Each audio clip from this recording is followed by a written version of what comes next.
Well then, what's a topic that we can talk about?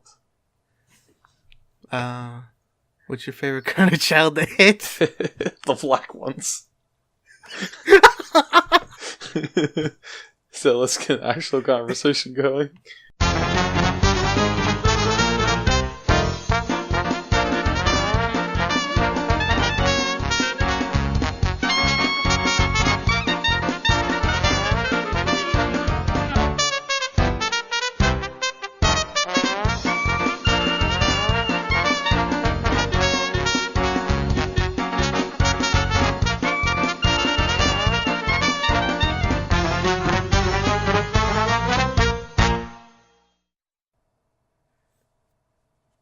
Alright, let's see. Give it up for Welp. Hey guys, it's me, Welp. I'm gonna walk to the couch now. Stop slamming my desk. Sadly, we could not. Okay, you're just gonna tip over the peanut jar?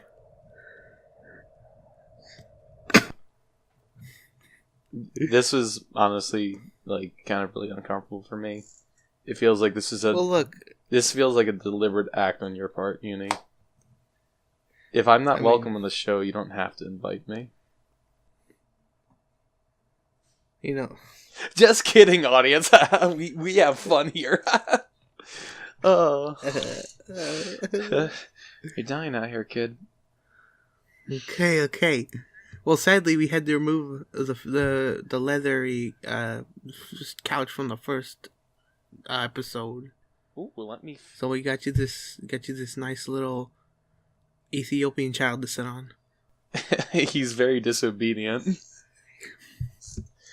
Yeah. We have 5 of them. Don't worry. Yeah. Well, the bloated bellies do make good cushioning. So. Yeah.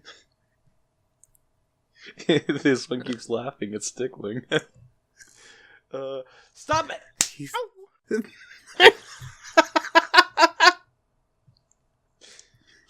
That's really cruel, Uni. I just hit a child. I can't believe you'd laugh at that. I know you did. Yeah, that's the thing I'm mostly known for, hitting children. I'm sure you are, Mr. Welp. Please, do we call you please. Welp? Mr. Welp is my father. Call me Welp. Okay, Welp. Any surname, last name? No. Oh? What?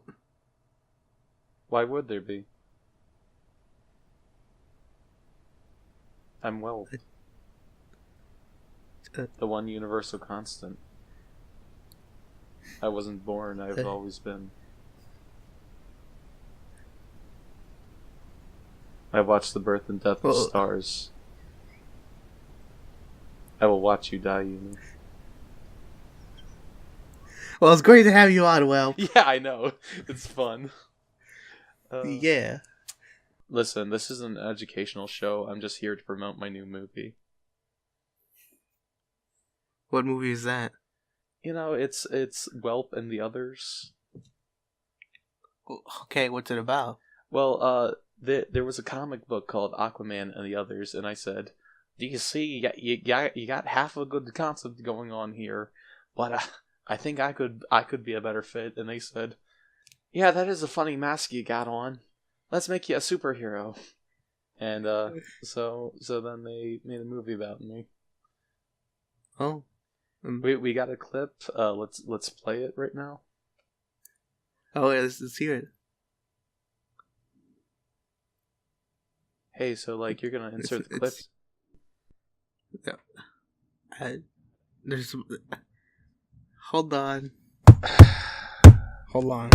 The projector's not working. Let me tell you, my co-stars. Well, okay. While we wait for the projector to work again, I'd like to bring up, and I have the book with me right here. Shit! I thought you were gonna cut away. Don't have that in there, okay? Please cut it out. Okay. This is not a joke. So I brought the book here today. Of Mormon? It's the novelization of Welp and the Others. Well, I want to know why you want to adapt this into a movie. Well, first of all, that's the novelization of the movie. And it came out before the movie. Yeah, I mean, that's how novelizations of movies work. You dingus. You fool. You... Okay. Well, main reason is that we had to cut out a lot of essential scenes from the movie. I felt like we had to explain why there wasn't hardcore nudity. And I felt like the novelization of the movie, that is, really went into the details of my body that could not be shown on screen without getting us an X rating. There's an excerpt here. Yeah. It says, as the maidens and the wenches milked all 6 nipples, Mark Hamill comes in and drinks the milk. Yeah, I'll be honest, a lot of our budget was spent on getting Mark Hamill in. He was just like, listen, I'll only do it if there's 8 nipples. And we're just like, listen, this has to be realistic, okay? He would not budge on it, but fortunately the studio was willing to shove out the money for it. Unfortunately, we can't show the scene, like I mentioned, but, a novelization, movie cost $18 million, but the novel only cost, a ghostwriter $30, so. I see. Yeah, I think we spent our budget wisely. Well, ladies and gentlemen, let's hope this movie doesn't bomb. And go see Welp and the Others coming to you in the summertime. Yeah. Like May or something, right next to the next big Marvel movie. Yes, I'm really excited for the next Marvel movie. I really love that likable hero and that forgettable villain. Yeah. I thought... Oh, and the wacky sidekick. Wait, are you talking about the Marvel movie or Welp and the Others? Oh. I'm here to promote it. You can't. We'll be right back. We'll be right back.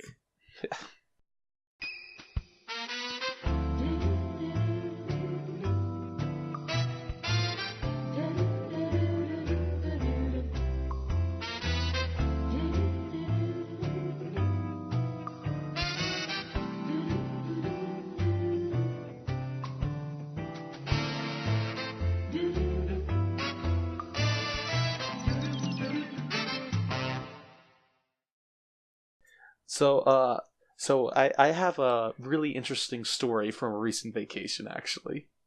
Now we are gonna have to show a lot of these pictures. Okay, here we go. So I went on vacation. It was to a kind of wacky location. Like, look at that. That is oof. Yeah, that is. I'll be honest. Wow. I let my wife choose my outfit, and that was a mistake. She I'm like. You can see how. Can we show this on here? It's fine. You won't get like your producer said it was fine. You can see how she likes to dress. It's a little bit graphic. Please, okay. Your producer said it was fine. He said that he was going to need a couple minutes with these in the bathroom. But anyway, let's go to the next picture. Oh man, that was an interesting evening.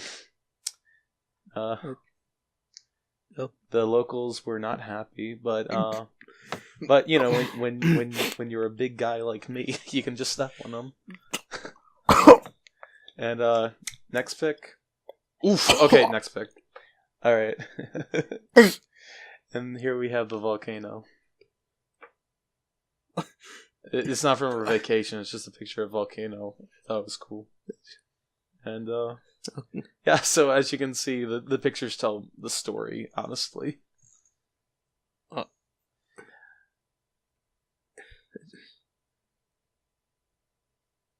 You okay? Yeah. Yeah.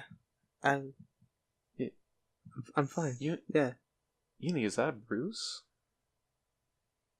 No. Uni. Is your producer hitting you? I don't get bruises, and my producer doesn't hit me because I've never actually seen him. You can talk to me. This is a safe space. Isn't that right, audience? They are not applauding about that. That was very good input. But no. Nothing's happening. I do not get bruises. Yeah, we'll see about that. Don't hit my shoulder. Stop it. It's not gonna do anything. I hit a child, I'll hit a fool. Ow! Stop. Oh my god. Let's get this... Stop hitting those children. Well, I was getting really frustrated. I want to see the bruise form, but wasn't doing it. Oh my god. Yeah. Okay, there we go. There's a nice bruise. Nice shiner. You gotta shine these shit. Oh god. Jacob, are you okay? Don't talk to him while I'm here. Jacob, you're not allowed to speak to them while I'm here. Jacob, get out of here. Uni. Jacob, get out of here. Uni, what did I say? So I wasn't talking to him. I was just telling him to go get you some caviar. We have caviar in the studio. What is somebody... Stop hitting him! What's a current event thing that we can talk about, since that's usually what, like, talk shows go with? Oh, I don't know. For me, I usually try to stay out of that. Okay, that's fair. I mean, right now it's conversation because it's just like Universal. Mm-hmm. Like, the whole idea of talking about Universal events, or current events. Yeah, it does have a dating effect. I was mostly thinking along the lines of, like, talk shows, usually. And to be fair, not saying you should do one of these every day, but since they are every day, it does kind of lead to them talking about current events a lot. Yeah. It's like if we're going for like a whole once a month kind of thing. Yeah. You gotta at least make them a little, like, I wouldn't say timeless. I mean, because I feel like that. I try to be modest, or what is it, humble or modest? Humble, yeah. Get the mix too mixed. I mean, I don't think that wanting something to be timeless is necessarily like, I don't think that's necessarily arrogant or anything. I think that is kind of like more or less a goal, where I think it's a goal to try to achieve type thing. Yeah, it's something where I think that it'd be more arrogant if like, well, my stuff's timeless, unlike all these other talk shows. But I think that having the goal of something not really being married to the current time period or married to a flash in the bottle type stuff, I think that's like a noble goal, honestly, and I don't think that you're being arrogant for wanting that to be how you're approaching your talk show. I know this is only the second episode, but I think it's good that you have that kind of thing in mind. Yeah, and sometimes there's an issue where me mostly sometimes, where you kind of like use certain words or phrases for the goals you try to seek, but part of you kind of feels like, why are you using these words and phrases that are usually meant for like those of like great or memorable things? Well, keep in mind that like a lot of great and memorable things weren't made necessarily with that being the idea of what it is going to be. This is like the most obvious example of it, but Star Wars is like, it's one of the most iconic and most remembered movies franchises ever, and it started out just like George Lucas going like, I like those sci-fi. No, that's not really George Lucas. It's more like, I like history. I like those. History. I like those sci-fi shorts before the movies. I'm gonna make a full movie out of that. And then like, I like history and poetry. I like it when the black guy looks like a lizard. But But it's just like he didn't make it thinking this is going to be this lofty thing in a lot of ways, and I know he's kind of a controversial figure in a lot of ways because of how he handled success and everything. Yeah. But it's a good way to look at it in that I'm not necessarily saying that that this is going to be as successful as Star Wars. I'm sorry to say, but Oh, it's fine. It doesn't even. That's not even a big thing for me. Like, this is just for fun. Well, as a Like, talk show host, you have to bring in the ratings, my friend. what ratings? I got 9 subscribers. Huh? Huh? It looks like your producer's holding a gun. What? I don't think your producer is appreciating you talking about doing this for fun. Hey, let's move on to another topic, huh? Yeah, that sounds good. Okay. Let's see. Yeah. I knew there's something else. Is it art related? No, but I tell you, I did wanted to bring this up. I thought about it. Uh-huh. You remember we were watching a few videos of a certain artist, and you were completely appalled, completely just bothered by this person's particular way of doing things. Are we talking about a certain individual? Yes. Yeah, if there's one thing that gets me really frustrated, especially when it comes to art, it's when something's done incompetently. Like, I was saying this earlier with someone, but just like, one of the things that really pisses me off about Eight Crazy Nights actually is the funny scene where, well, not funny because they treat it seriously, but the scene where Adam Sandler gets sung to by the corporate mascots, and that's what changes him for the better. When I saw that, part of me was thinking, you know what? Having the spirit of Christmas be replace Santa with corporate mascots.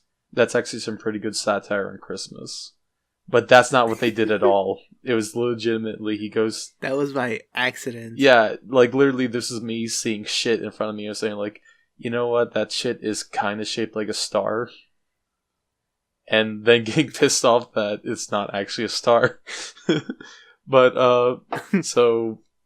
a little off track, but that's something that really pisses me off in art, is when, like, there's very clearly things that this artist could be doing better with their writing, with their... It's just pure incompetence. Yeah, and specifically with this individual. One of the things that really bothers me about his stuff, outside of, like, the bad anatomy and all that kind of and, like, bad detailing, bad coloring, all that kind of stuff, is specifically he has really bad line width with his art, where, like, everything is really inconsistent, and line width is something that can actually really make or break a piece, I think, especially the type of art that he's trying to do. So it's just kind of like, if he had competent line width consistency, his art would honestly, like, improve by almost 50%. It still would not be good because he still has all the other issues with anatomy and content and all that kind of stuff. But at the very least, the forms would feel more solid, and the details would look more like details instead of, like, everything is the most important thing or something. And he seems just too loose with his line art altogether. It seems like he's trying to aim for, like, heavily inspired by the classics. Like, everything's gotta be loose or fluid. I wouldn't even say that's, like, the classics, like, or I guess it depends on where you're defining classics, because it feels like he's trying to be, like, a slightly. It feels like he's trying to be Butch Hartman, honestly. Like looking at how he draws characters, and like I think, for example, the that he drew, it looks really close to that kind of like really blocky, straight line, thick edges style that Butch Hartman has, and was also in like Clone High and such. And actually, the outline of the face for that one actually looks pretty good, but then it's like when it gets to the actual details inside the face, he's just so fucking loose with it. It just ruins it. Yeah. I also noticed something like you said. I'll explain why in a sec. It's just, you said you were upset that he was just doing it all in a single layer. Yeah. And not, using multiple. The reason I remembered it was because, like, I heard you, and I was just like, shit, I only use one layer. Oh, that, I'll be honest, part of that is, like, that's something that I used to do. In some ways, I still kind of do it. I'm definitely much better with it now, but just, like, one thing that actually helps a lot with digital art, specifically, because digital art gives you a lot of tools that can make, like, a lot of this process a lot easier. I wouldn't necessarily say that I put digital art over physical for a lot of reasons. But one thing that's definitely more convenient, at the very least, is you can draw like straight, confident lines through the figure without worrying about things overlapping. Like, a good example of it is you can draw basically an arm and then make another layer and put the like cuffs of the shirt over the arm, and then just go back to the first layer and erase the bits where they intersect,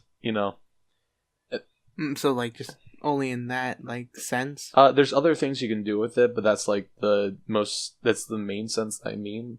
Because he had a lot of cases where he had overlapping line art, and since they're all in the same layer, he's, like, erasing bits of line art that was, like, okay at the very least, and making it, like, a lot less professional looking.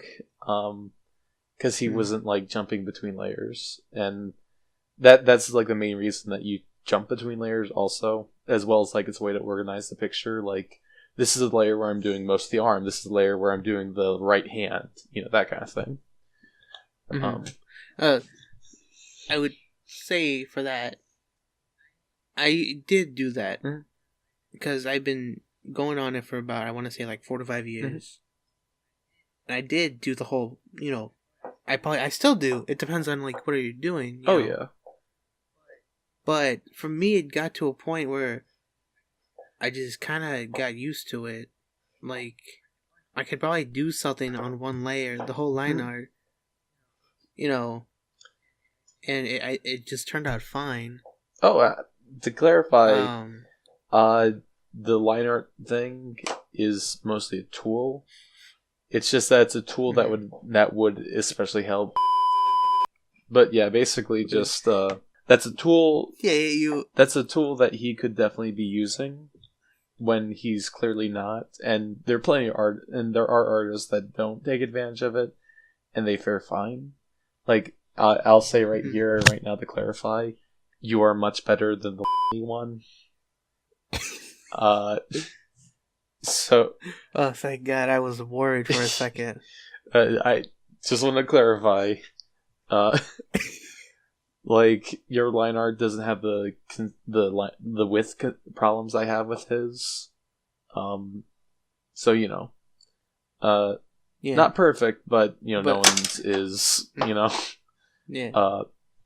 But yeah, it's like watching someone who clearly is struggling with drawing lines with a pencil, and then there's like an eraser right next to their hand, and they just won't grab for it. So that's probably a poor analogy, but that's the basic idea. It's just like the tool's right there. He's been working digitally for several years now, and he seems to not have picked up on any of the tools that he could be using. Yeah. The whole thing is like, if you're using like programs and everything, especially in the whole digital art area, and you don't even touch, like, I want to say at least half of the things on the toolbar. Like, what the hell are you doing? Yeah, and I'll admit that there's plenty of tools that I don't use on a regular basis, and there are the tools that I use like almost all the time. It's a case where like understanding what works and what doesn't work is important, and I'm sure that if I knew everything in the things that I use, I would still probably use most of the stuff that in the way that I do now. But it looks like he has an experiment to be on. Oh yeah, I can just use a pan and a fill tool. Pretty much. I mean, like, he won't. Has he ever even changed his brush? I don't think so. It looks like it's pretty much the same all over. He also doesn't. From what I'd have to look at his art again to make sure, but I don't remember him being very like brave with his shades either. He seems to be one of those. He seems to be doing the amateur's thing, which is just using a darker version of the color that is, and that's not necessarily a bad thing all the time. There's some colors where it works better like that, but like for me specifically, I know that to start with, I make all my shadows purple, and then I like adjust them accordingly for what works best in the drawing. So you know. Yeah.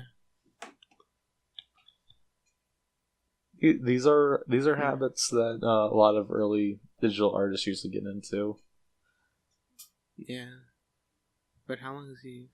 Well, he's been into it. Well, he's gone to college, and he brags about that and shit. So, at the very least 4 years, and I think he's been out for a couple years at this point.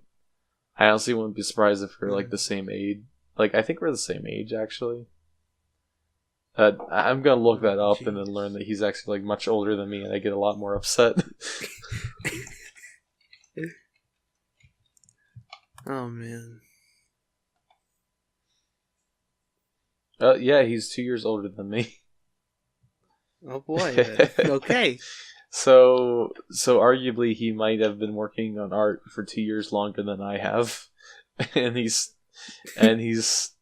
like honestly worse than I. Well, maybe that's rude, but well, at this point I guess he's better than he was when I first started, but not by much. Jesus Christ! No, I'm just looking at some of his stuff.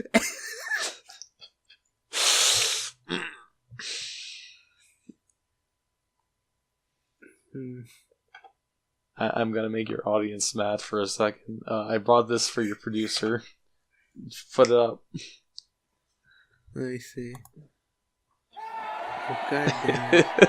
Now you made the audience boo. Well, you brought in a controversial figure, so that's what you get. Yeah, okay. Good thing we got rid of the tomato stand, otherwise, Yeah. Well, you like ketchup? Okay, that was bad. I'm sorry. I didn't relish that one.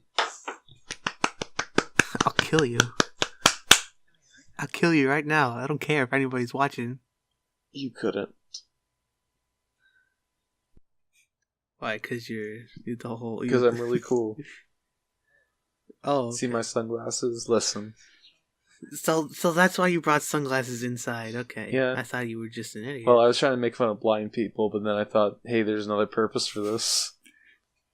Also, I'll be honest, it wasn't really fulfilling because I kept doing it in front of them, but they didn't react for some reason.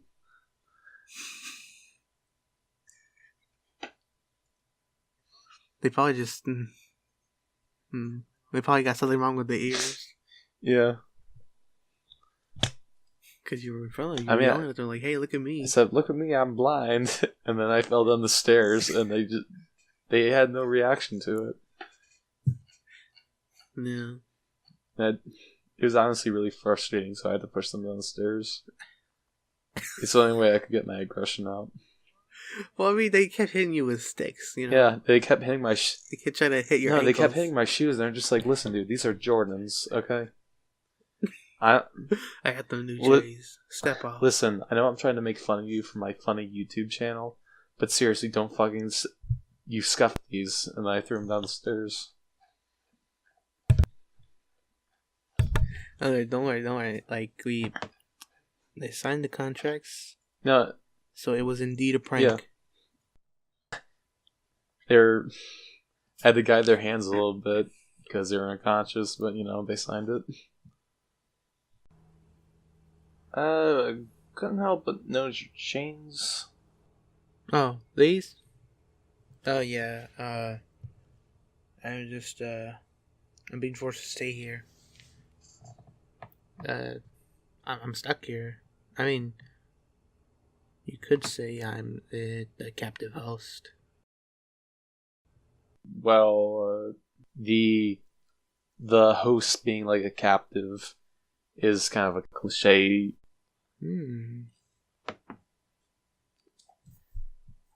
Perhaps you Yeah, are right. I'm not saying, and by the way, also keep in mind cliches aren't bad per se. Yeah. I mean, and if it is, cliches are around for a reason, honestly. Yeah. It's something familiar, and you can do your own twist on it. Yeah, this is like, like, I mean, letting me know it helps. Yeah.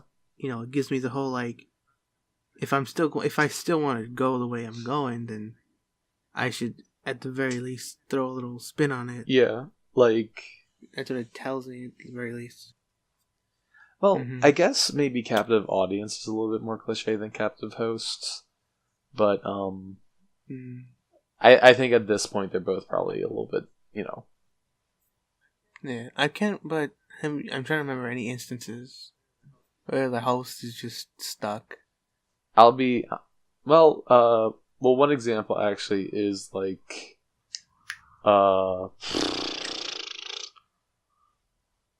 one example would actually be like, remember the short-lived Red Letter Media game show that they had before previously recorded? Where like Rich Evans is on a spaceship or whatever. That he was like captive there. I feel like there was a couple like, I guess technically any that guy with the glasses person would count also. Since they're always just like, oh no, I don't want to review this.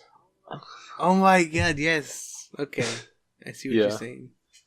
I feel like there's other examples that I just can't come up with off the top of my head. But like tomorrow in the middle of work, I'm just gonna be like, oh shit, that's right, that also had it. But just saying. Yeah. Anyways, yeah. But Welp, tell us what are some of your favorite cliches, if you even have any? I really like. Oh, actually, one of my favorite ones is when a prophesized plan or something doesn't work, and then the heroes have to just improvise everything.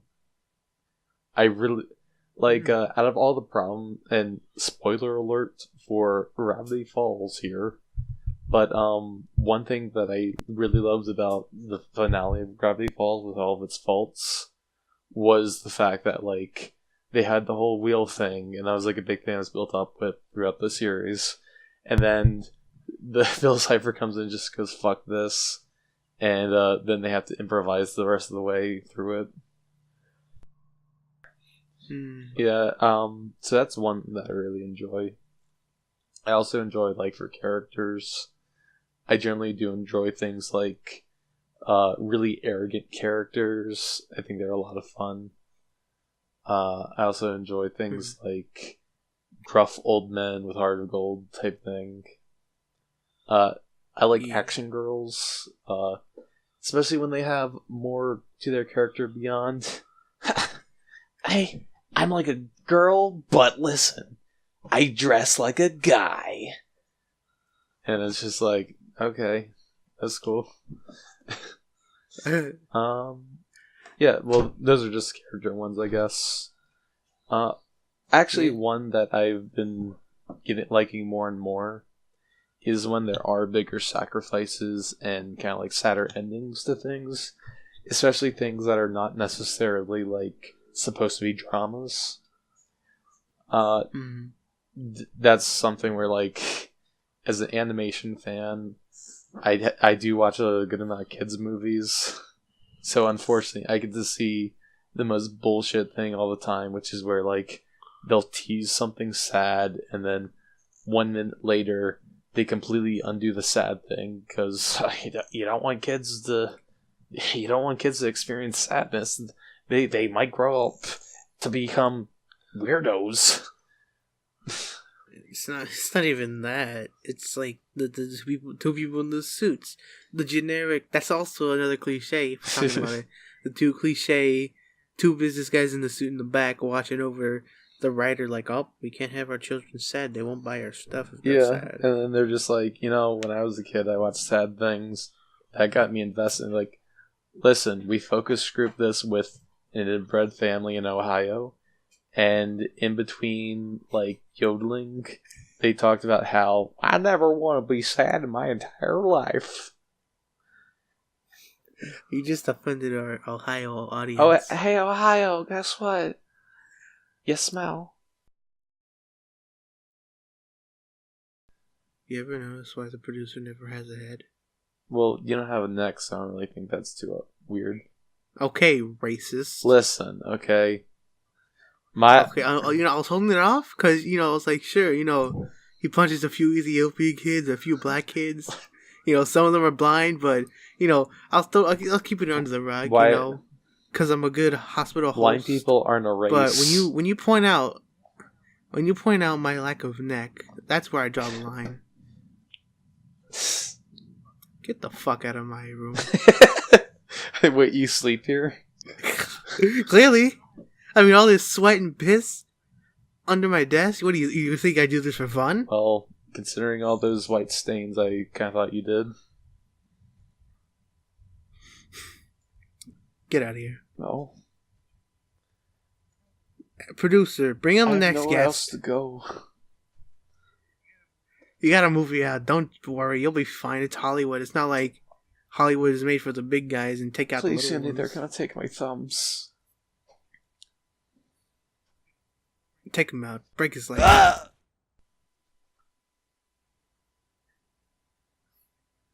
Thank you, ladies and gentlemen. This has been a fine evening. For my leg. Hopefully we'll have another guest that isn't terrible. Thank you and have a good night. Thank you and have a good night.